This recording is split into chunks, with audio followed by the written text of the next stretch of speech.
Assalamualaikum warahmatullahi wabarakatuh. Pada kali ini kita akan sambung lagi pembelajaran kita tentang hadis Nabi Muhammad SAW. Jadi Nabi Muhammad SAW itu suatu ketika beliau itu pernah berwasiat terhadap sahabat-sahabat beliau tentang keadaan nanti di akhir zaman.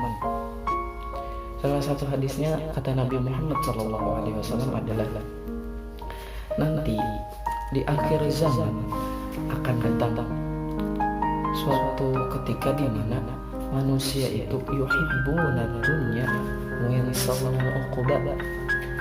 Mereka itu terlalu mencintai dunia, sibuk dengan dunia, mengumpulkan dunia dan semacamnya. Wa yansawna al-uquba, dan mereka lupa setelah dunia ini ada akhirat yang lebih pasti dan lebih lama.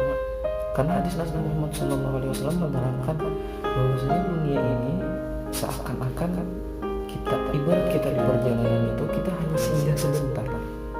Bayangkan ketika kita perjalanan, contoh ketika kita perjalanan dari sini misalnya ke daerah yang jauh, kita singgah sebentar, paling apa?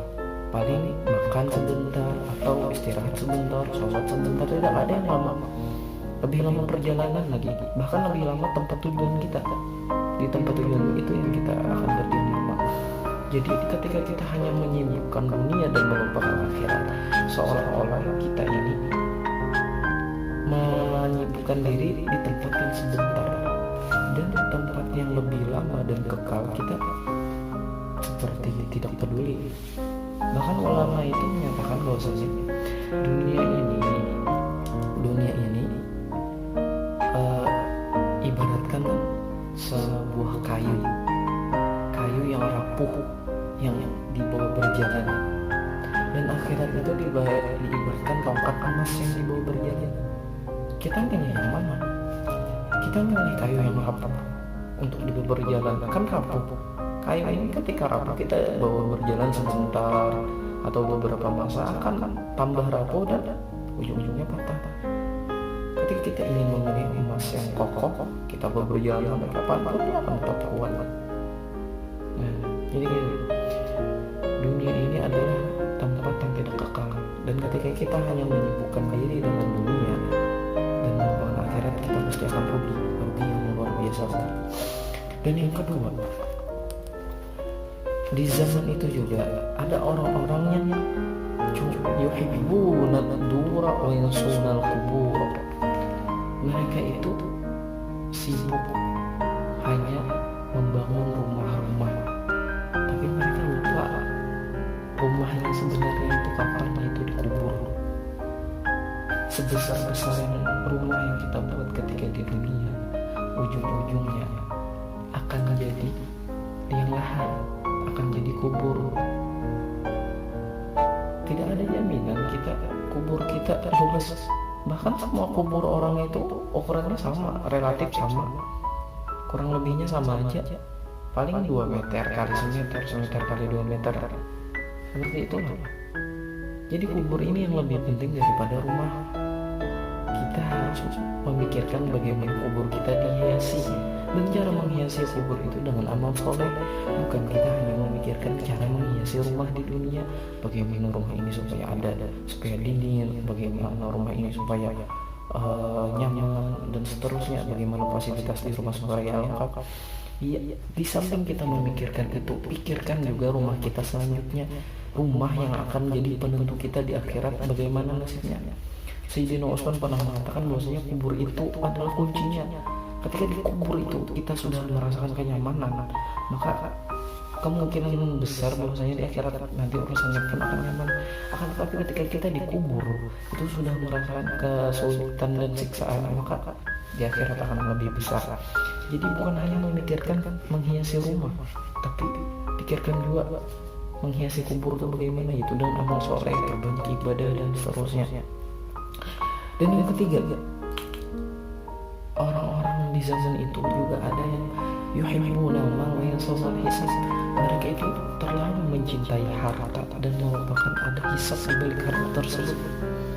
Maka Maksudnya apa? Ketika kita hanya memikirkan cara mengumpulkan harta, bagaimana supaya harta ini banyak dan engkau bisa mengalahkan orang lain kekayaannya. Poin saunal hisab, tapi di sisi lain orang ini lupakan hisab. Karena harta ini walaupun halal, walaupun harta itu halal, ujung-ujungnya akan jadi hisab. Dan apalagi apabila harta itu naudzubillah dari harta yang haram, maka itu akan jadi iqab atau siksaan. Jadi harta ini semakin banyak juga hisabnya. Dan apabila cara mendapatkannya itu salah, maka akan jadi siksaan.